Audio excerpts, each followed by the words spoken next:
Hi, this is Mike with Airstream Adventures. Today we're going to take a look at our backup camera. The backup camera is located at the rear and top of our Airstream unit. This particular model here is adjustable, so you can angle it either down so it's closer to the bumper, or have it facing out further into traffic to see what's approaching the rear of the trailer.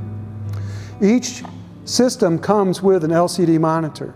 The LCD monitor is plugged in via a 12-volt connection inside the tow vehicle at the driver's location. The backup camera has a mic. The monitor has a speaker. It's a one-way conversation. This person back here talking through the mic that's located on the camera can speak to the person up front through the speaker on this monitor.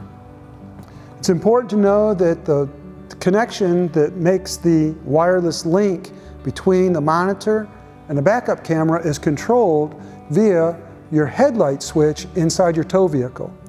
Some of those headlight switches come with a day mode. In the day mode, it's going to turn the lights off automatically and then turn them on automatically at night. This monitor will only link up to the antenna when you use it in the manual mode. It's important to remember that when you're driving down the road, that if you want to see the operation, see what's approaching behind you, be sure you use your headlight switch on your tow vehicle in the manual mode, either headlight or park. Thank you for watching our video. For more information, please visit us at airstreamadventures.com.